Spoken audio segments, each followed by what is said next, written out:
First up, former Vice President Joe Biden is taking heavy criticism tonight over a comment about the African-American vote. The presumptive Democratic presidential nominee told a radio host this morning, if someone does not support him, quote, then you ain't black. Critics immediately said the comment proves Democrats take the African-American vote for granted. Joe Biden apologized late this afternoon, saying he was too cavalier. We'll have reaction from two African-American members of Congress, one Democrat, one Republican, in just a moment. First, correspondent Peter Ducey leads us off tonight. Good evening, Peter. Good evening, Brett. You could hear a Biden staffer telling the radio host to wrap it up as he tried to ask more questions. But Joe Biden decided to just try to answer whatever it was going to be with this.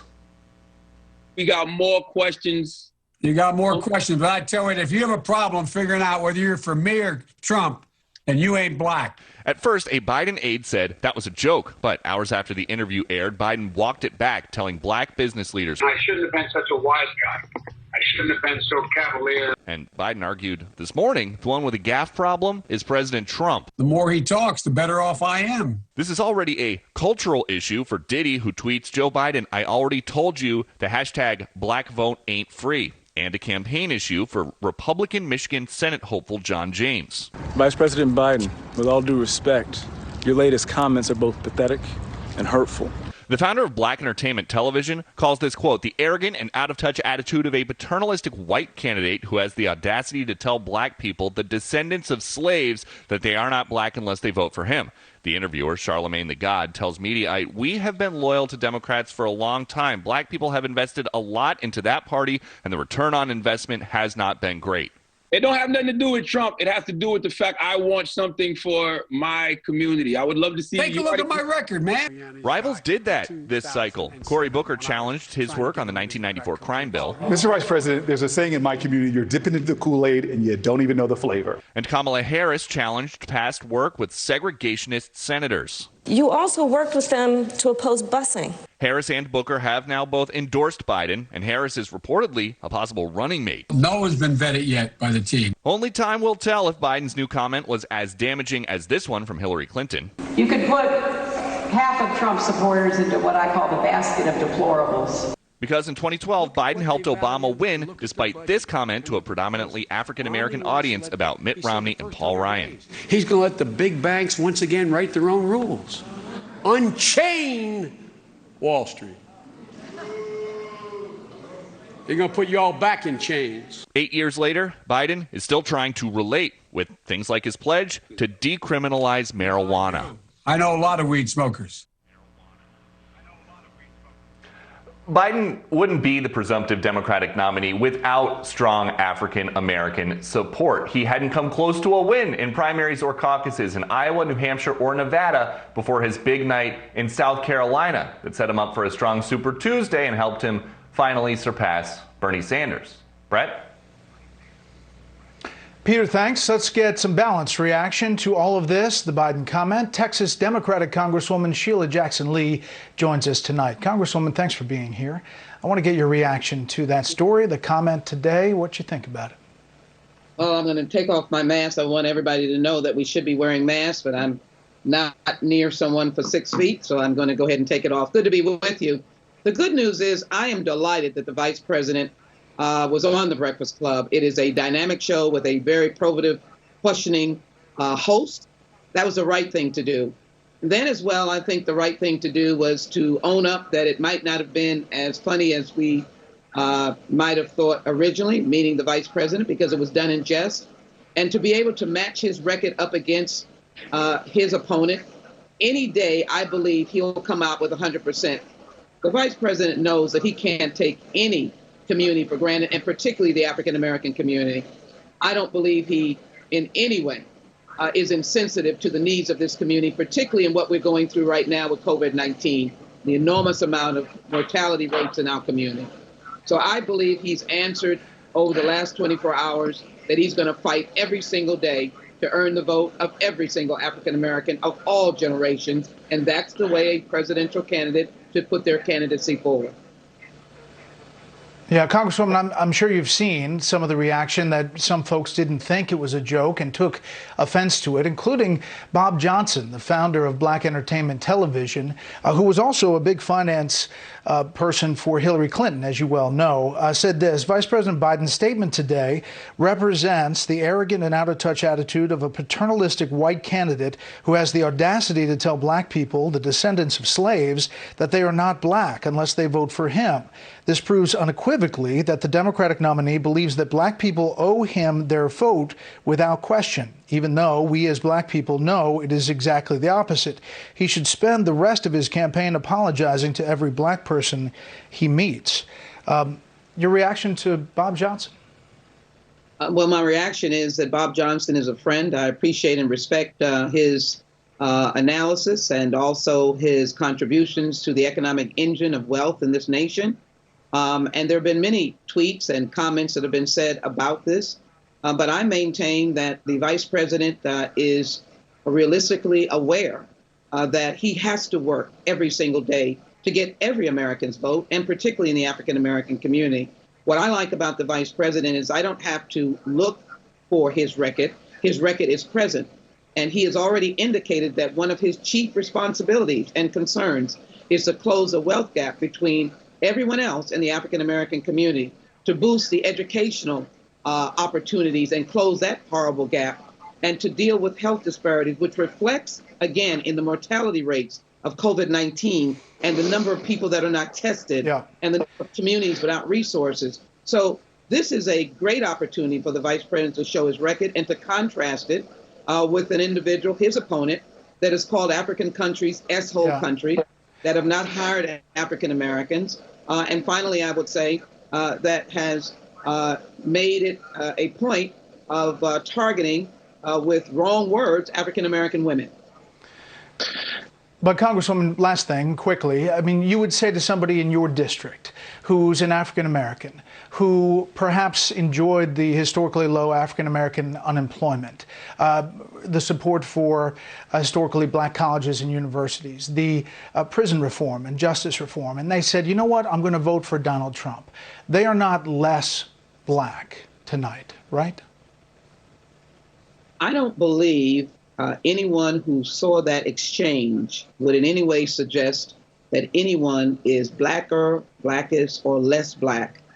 That exchange was in jest, but on second thoughts, it could have been spoken differently.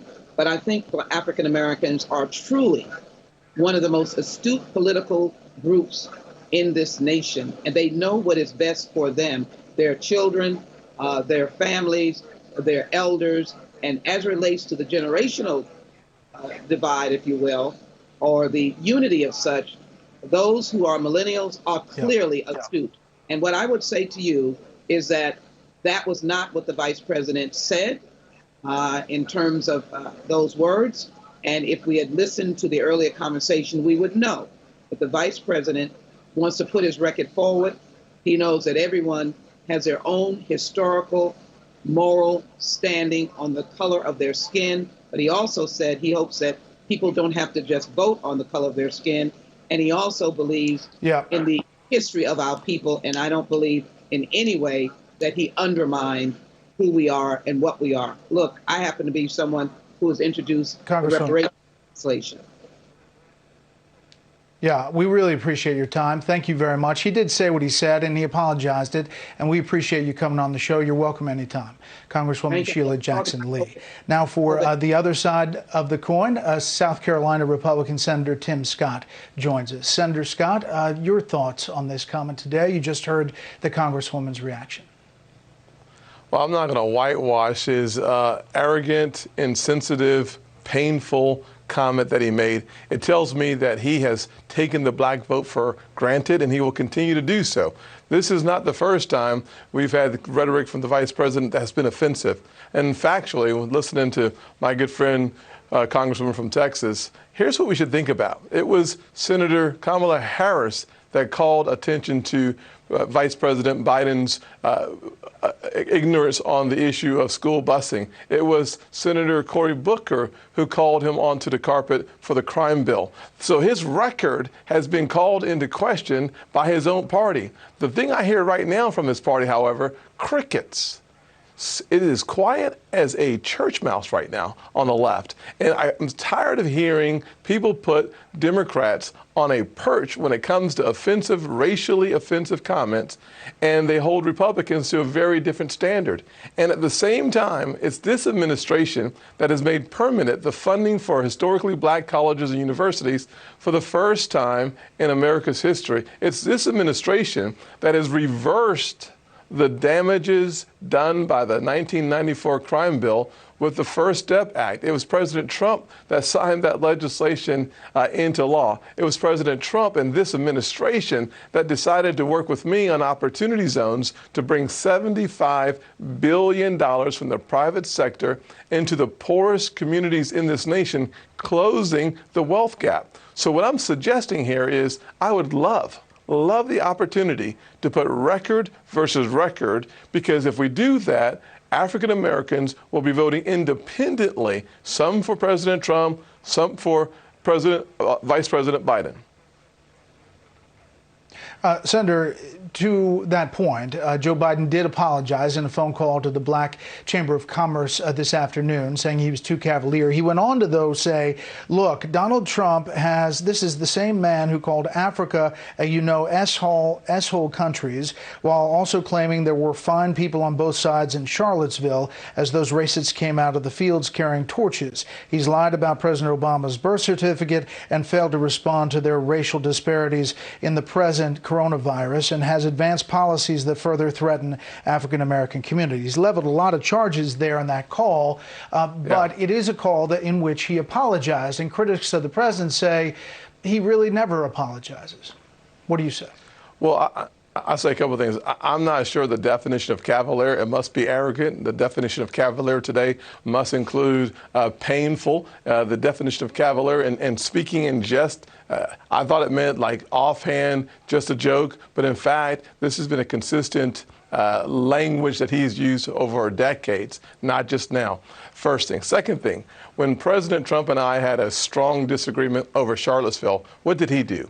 He called me into the Oval Office and had a conversation about the racial history of this country. When we finished that conversation, here's what he said. And it was a very simple thing. Tim, help me help those I have offended.